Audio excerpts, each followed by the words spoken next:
best car, SUV, or truck, guess what? You're in luck. Frontier Motors is down the street. Got the best deals that can't be beat. Don't overpay, come in today. Doing business the old-fashioned way.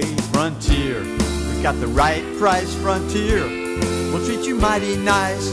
Frontier Motors, low overhead country. And it's a pleasure to have you with us today. This is the Frontier Motors Show.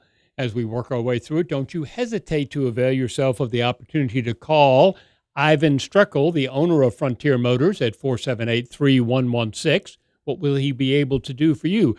Give you the price of a car or a truck or an SUV that you're thinking of buying or selling or trading in. 478-3116. Good morning, sir. Hey, Don. Thanks so much for the introduction. Again, once again, we have a double formatted show, which means that we are doing a 1370 AM talk radio show, which we've been doing for going on 19 years now. And we also are videotaping this for our Blab TV customers, and it's going to go out throughout the South.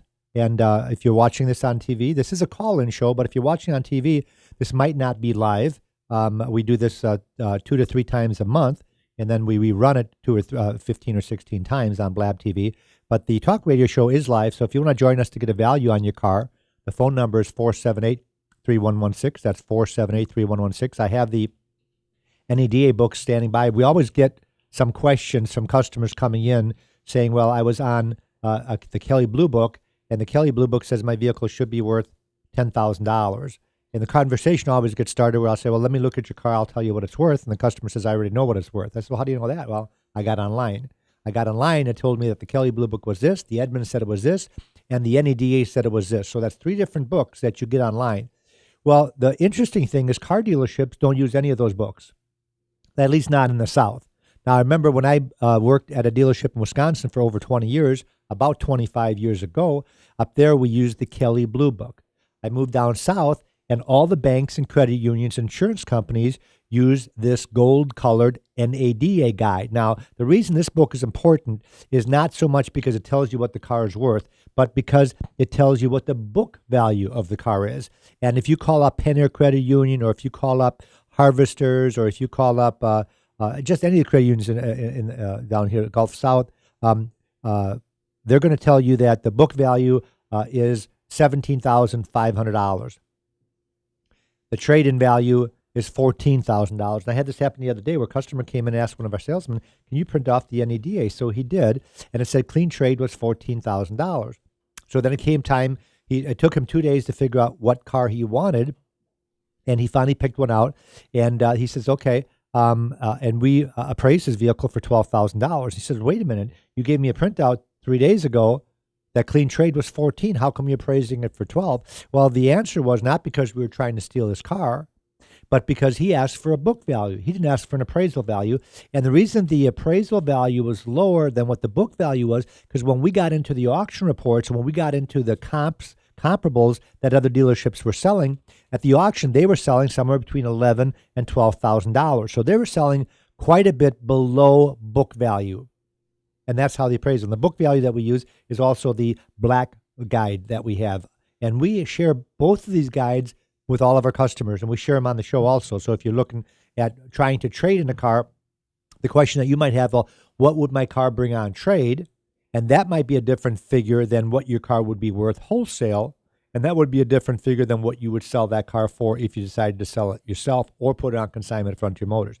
And what we do at Frontier Motors, folks, is answer these sorts of questions from 8 o'clock in the morning till 6 o'clock in the evening, 4 o'clock on Saturdays, and we're closed on Sundays. So we do appraisals all the time. If you're not familiar with Frontier Motors, we are the largest independent used car dealership in the South. We have 338 cars inventory. I've got my computer up with my inventory. It says that we have 338 cars on the ground right now. We have a total inventory of $7.7 million. And the only reason I'm talking about that is because if you aren't sure what you want, instead of going to Car City and going to 25 different car dealerships, looking at 25 different new cars, you can come on a lot and you can see that we have 76 cars that have under 15,000 miles on them. 76 cars under 15,000 miles. We've got 36 cars that are under $10,000. So just because we have cars that are very much like new, we also have cars that we take in trade on those newer cars. So we have lots of vehicles, like I said, 37 cars in stock right now that are under $10,000. There's a lot of smaller dealerships in Pensacola. There's 106 dealers in Pensacola. I think there was, last time I counted, it was 23 new car dealerships. The rest of them were all used car dealerships. A lot of these used car dealerships only have 30 cars in inventory because they're small little mom and pop lots. A lot of them are buy here, pay here lots. There's not too many dealers that are in competition with us. We are pretty much, at Frontier Motors, we're pretty much in competition with the new car dealers. And it's not so much the new car dealers' used car department that we're in competition with. We're in competition with their new car department. So if you're thinking of buying a brand new Camaro and you're going to go to Sandy Sansing or you're going to go to Pete Moore, which are our local new car dealerships, and I always urge you to patronize our local dealers, and the way that I try to have you do that is get figures outside of the area on the internet, and then take those figures to your local dealer and say, hey, if you meet this price, I'll buy it right from you. So let's say you're looking at a brand new Camaro, you went to both dealerships, and you found out that the selling price of a brand new Camaro, the way you want it equipped, is $36,000. Well, where we come in is two different ways. Number one, you stop at Frontier Motors and you take a look at our 2014 with 7,000 miles on it, and you see if we can sell that vehicle for less than $36,000. But the question is, how much less than $36,000? If a brand new one is $36,000 and I can sell you a one-year-old one for $30,000, boy, that's a lot of money. That's a $6,000 spread. The taxes on $6,000 are another $350. Our doc fee is a little less. Your financing a little less. So now your total savings over the life of a 60-month loan might be a little over $7,000 on a one-year-old car. And that's where we come in. So that's one thing we can help you with. The second thing we can help you with is you decide you're going to buy that brand new car. Let's say you're retired, you got your retirement money, and you've set aside money to buy that brand new car. And no matter what we can do, no matter what the depreciation is on that particular car in 1 year, you said, no, I'm buying a brand new car. Usually it's the wife.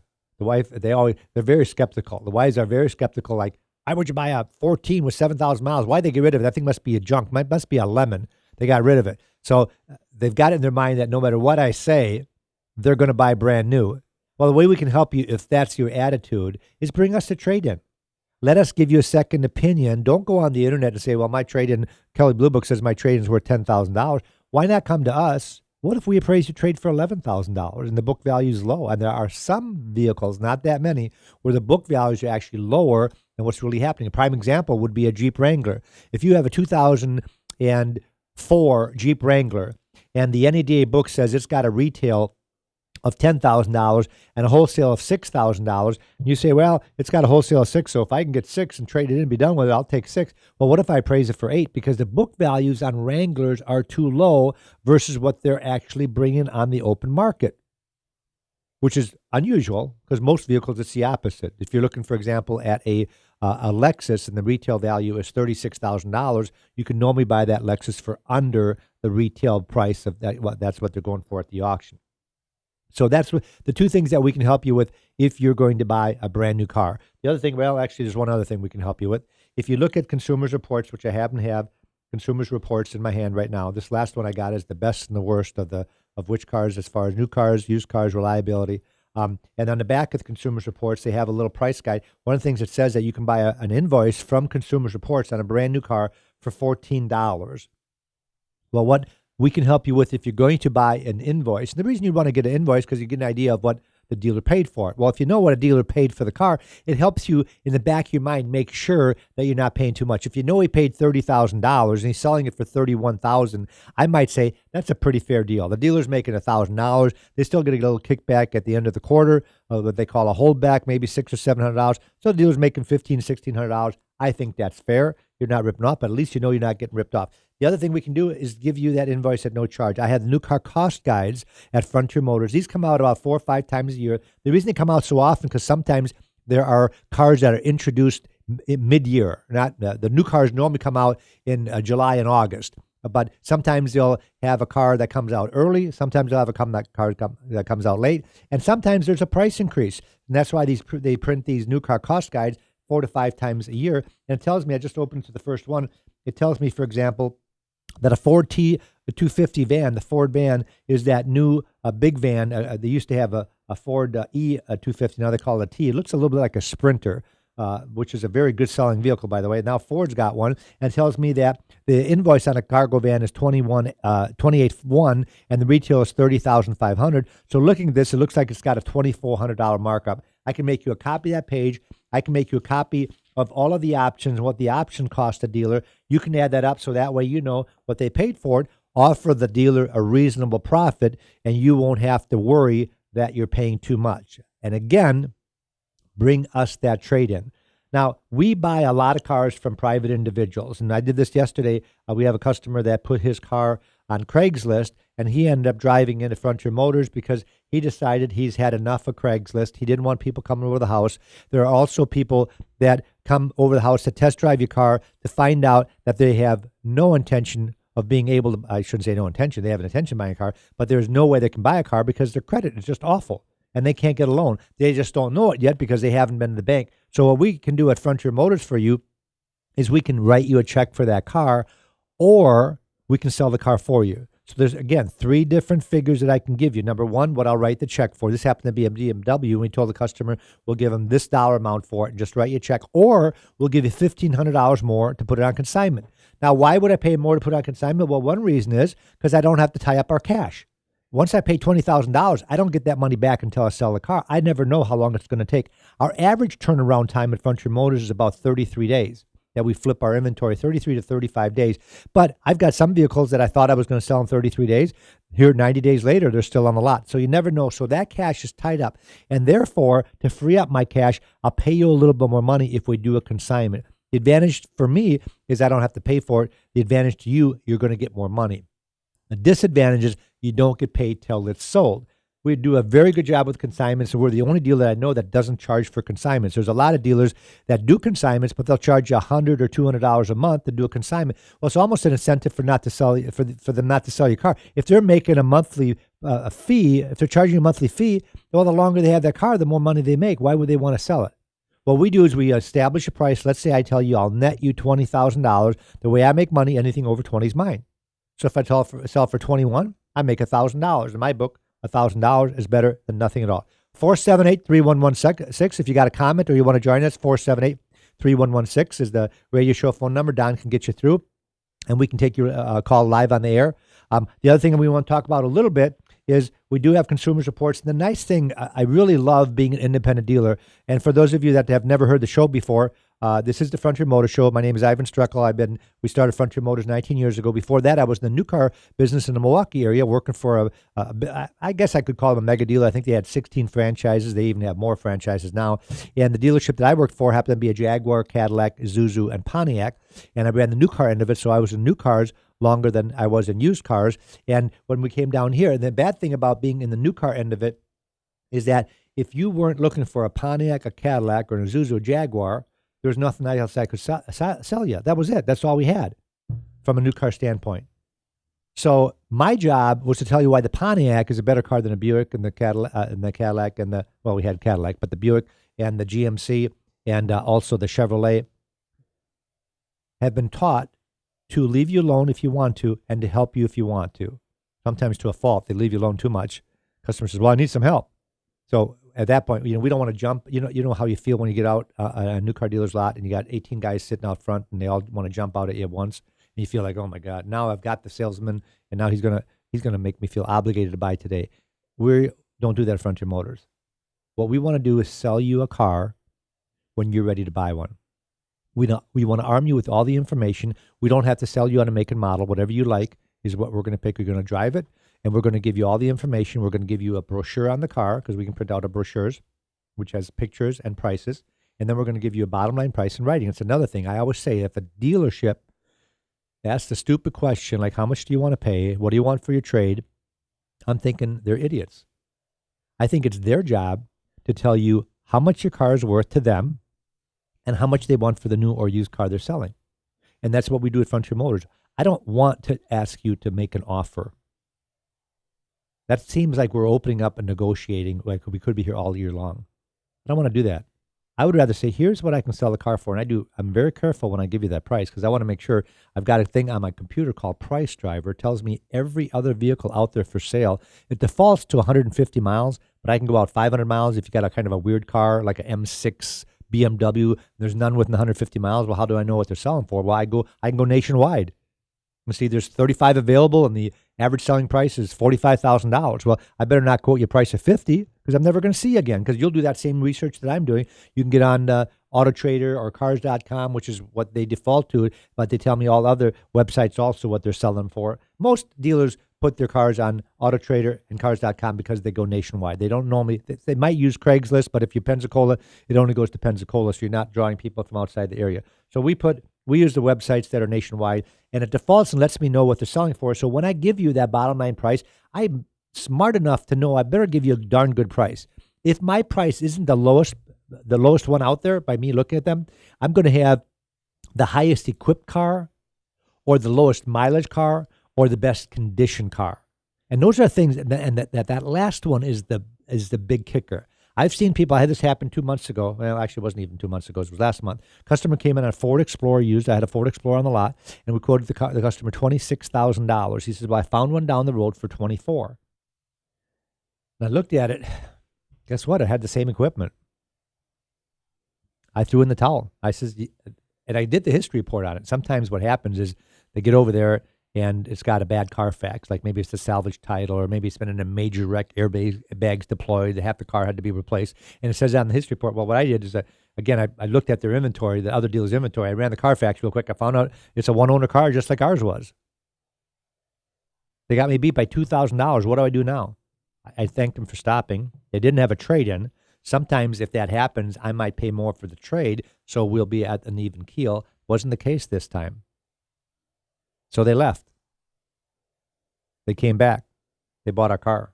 I didn't even know it. Salesman was working with them. They came in. They already knew the price. They were writing it up. And when I go out, when we say thank you to the customer, I came out when we were all done. We have our little delivery row right there. Every car dealership's got a delivery row where we line up all the cars ready for delivery. They're all clean and sparkly. So we put those right out front because it looks really good. When you pull up the dealership, you see all these clean cars. And with the pollen these days, that's a big plus, because some of the cars you can't tell the color. When the pollen's falling down, everything's yellow or green. So anyways, I went up, shook the customer's hand. We take a little picture with the customer, and I asked him, by the way, I thought you were going to go down the road and buy the other car. I did. I went to the other car. I said, why didn't you buy it? He says, it stunk. The car just stunk. What do you mean it stunk? I don't know. Somebody seemed like maybe a rodent died in the car. And people will tell you, and I've lost sales throughout my years of being in the car business. I got in the car business when I was about 14 years old. I'm 58 now, so it's been a while. Throughout my years of selling cars, I have lost sales to a smell in a car. I had one a while back. I won't mention the model, but it had a smell to it. Customer brought it back. We defumigated it. We cleaned it. We pressure washed it. We took the seats out. We thought it was the carpeting. I think we might have even replaced the carpeting. We didn't know what it was. It was the leather that the manufacturer used. Had nothing wrong with the car. That was a normal smell for that car. We traded the customer out of it because he couldn't stand it. Must have had an allergic reaction or something. But anyways, they didn't buy that at Ford Explorer because it stunk. And there was other issues. They said they had little nicks and scratches in it. The tires on the outside were good, according to the picture. But the inside, they must have never rotated because the inside were really round. It only had one key. We had two keys. It didn't have a book in the glove box. And the inside of the glove box was all scratched up. He didn't tell me why. In the back of the area, when you open the tailgate, he said they must have had a dog in there because they had claw marks on that plastic back in the tailgate area. So he ended up coming back. And what I was saying before is the fourth thing, other than price and equipment, is condition. And people put a lot of emphasis on condition, and almost always, if my price is a little bit more, which it normally isn't, my job is to get you a better condition car for the same or lower price. And that's where we come in a lot of times, because we do have lower overhead. People say, well, why are you able to sell a car for less than some of the new car dealerships? Look at some of the new car dealerships' facilities, just the facility alone. There's a facility towards Mobile that cost, the rumor was that the dealer put $35 million into this facility. What does that do to your overhead? Even if the guy's got $35 million in cash and writes a check for it, which most people don't, but even if he did, the taxes and the insurance alone is going to elevate the overhead of the car, of the building or the dealership substantially. We can sell a car at a profit and stay in business, and the profit is quite a bit lower than what we have to make than the other dealership down the road. Now, the only way you're going to find that out is to come on in and check us out. Again, this is the Frontier Motor Show. I don't want to bore everybody about Frontier Motors. A lot of the things that we talk about on this show also is what's going on in the industry. And I do have my new Consumers Reports. This Consumers Reports came out in April, folks. This is really, really a good one. This comes out once a year. They have another one that evaluates all the cars. They have the cars in here.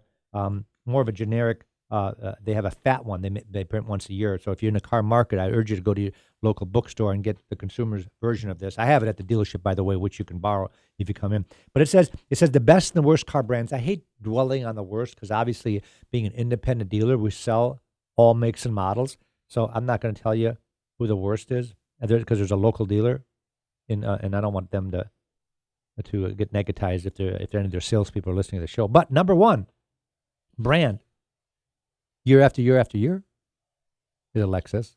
Overall score, according to Consumers Reports, is 78. 78% of the customers that bought one would recommend the vehicle. They have recommendations and they have overall score. Recommendation is very important. Now, some cars are even higher than the Lexus. For example, the Buick had an 83% recommended score. In other words, their customers would recommend more to buy that car again than Lexus even. Number two, this is a sleeper. I thought number two was going to be Honda or Toyota. It's not. It's Mazda. Folks, if you're thinking about buying a car, Mazda is the second best brand out there right now for reliability, according to Consumers Reports. Number three this is not a sleeper, it's Toyota. Toyota's been up there for years and years. And number four, I didn't think would be. I thought Honda would be number four. It's not. Audi. Audi years ago was a crappy little car. It's not anymore. And I like Audis. I've always liked Audis. Even years ago, I liked them, but they just were always very expensive to fix, and they weren't that reliable. They had a lot of issues. Well, guess what? Not anymore. And that's why I always say hold a grudge. I used the Dodge truck as an example before where a customer comes in. I want to show him a truck because he wants a full-size truck. Here, how about a Dodge? I wouldn't buy a Dodge. You know why? 15 years ago, he had a transmission go out on a Dodge. Well, that's holding a grudge. The transmissions used to be bad on Dodges. Now they're not all bad. But I remember back in the 99 and 2000, 2001, they did have transmission problems. They changed the Dodge truck in 2002 and changed all that. And since then, we haven't had any issues with it. Now we have the issues with the Ford trucks, with their diesels. Number five, Anderson Subaru is our local Subaru dealer. Congratulations to Subaru. If you're going to buy a Subaru, go over to see Billy Anderson. They're number five for the most reliable car out there. And 2 years ago, Subaru was the only one in Consumers Reports had every model recommended. Not even Lexus had that. Not even Toyota had that. But every model that Subaru had was recommended. I'm not sure if that's still true, but it was 2 years ago. And number six, I never thought this would happen. Porsche is number six for the best car out there, best and the worst. Porsche. I always thought Porsche was a crappy car, even though they're fast and they're cool looking and very expensive. But they had, I had a Porsche way back in the old days. I put my foot, the footboard rusted out. You're not holding a grudge, are you? I guess I am, Don. I'm like one of those guys. Now, I'm not saying that it's still like that. Obviously, it's not. They're saying Porsche is number seven. And then rounding out the top 10 is Buick. Who'd have thunk it? Vince Wibbs is our local Buick dealership. If you're going to buy brand new, go to Vince Wibbs. If you're thinking of buying used, go to Frontier Motors. Matter of fact, I'm going to pull my inventory up right here. Be interesting to see if I've got some Buicks in inventory. Of course we have, but the question is, well, instead of using the computer, I got it right here. We have 9 Buicks. I've got a Buick Enclave, 2 Buick Enclaves, a 14 Encore, another 14 Encore. That's their small 4-door car. We have 1, 2, 3 Buick LaCrosses, including a 15 Buick LaCrosse. We've got a 13 with 10,000 miles on it. We have a Buick Lucerne, and we have a Buick Regal. So if you're going to buy a brand new one, you go see the guys at Vince Wibbs. If you're going to buy one that's pre-owned, check us out. Let's see how much we can save you. If we can't save you anything, go buy the new one. But if I could save you $4,000 or $5,000 or $6,000, you might want to come and see me. Number 8 is Kia, and right behind Kia, is the Honda, and right behind Honda is Kia, which actually is the same rating, so they're pretty much tied. So Honda and Kia. People always ask me, what do you think about Kia and Hyundai? I says, they're great cars. Didn't used to be. I remember when we opened our dealership 19 years ago, we couldn't even get a Kia or a Hyundai financed. You know why? Because they wouldn't last for the term of the loan. The motor would blow up. People would stop paying because they couldn't afford to put a new motor in. So I'm not paying for a car I can't drive. Not that they wanted to default on the loan, but they didn't have a choice. Not anymore. Excellent car, phenomenal warranty, best warranty in the industry. I can't ever figure out why Kia and Hyundai can have a 5-year 60 bumper to bumper and Honda Toyota has a 3-year. What's up with that? If Honda and Toyota make such a good car and they brag about it, why don't they give you a 5-year warranty? I don't know why. Rounding up the top 10 is BMW, which is kind of amazing to me because I'm not a fan of BMW. I love the car. But you get an 06 or 07 or 05 in trade or an 04 or older, there's nothing but problems. I took an 07 750 in trade the other day. 70,000 miles on it. Customer said never had an issue with it. The oil leak alone after you traded in cost me $2,500 to fix, just for an oil leak. So you got a couple kind of double whammy. But not anymore, is what I'm saying. I shouldn't hold a grudge because Consumer Report says they're in the top 10. BMW's in the top 10. That's great. Another thing that's really cool with Consumer Reports, they have all kinds of things like fuel mileage, real fuel mileage, by the way, not government fuel mileage, not wind reports in a wind tunnel. They got things that tell you what you should consider before buying. Another thing that I really like is how much does that car lose in value. You know how we make money at Frontier Motors? We make money by selling cars. We sell them for a profit. It's the amount of profit that we make that sets us apart. But the way people buy cars from Frontier Motors, if our claim to fame is selling cars like new, which would be 15 models, 2015 and 2014 models, and how do we sell those cars and sell so many, even more than the new car dealerships? It's because of the first year depreciation. Consumer Reports has an article about depreciation here. It's very interesting, kind of fortifies what we've been talking about for 19 years. It says how much value that car loses in the first year. The average price of a brand new car right now is how much? It's $34,000. That's the average price of a new car, is $34,000. In the first year, the car loses $9,180. That is 27%. Folks, did you hear me? In the first year, the car loses $9,180. In the second year, it loses another $4,000, another $3,000 the third year. The value after 4 years is about 50%.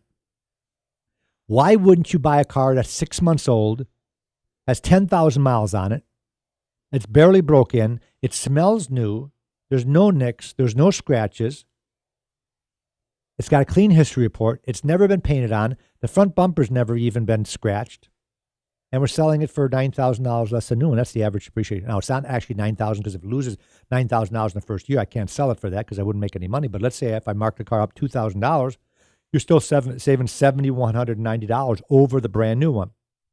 And what if I pay $1,000 more for the trade than a new car dealership? Some new car dealerships might not like your trade-in. Matter of fact, we praise a lot of trade-ins for new car dealerships because they don't want to keep a certain vehicle on the lot.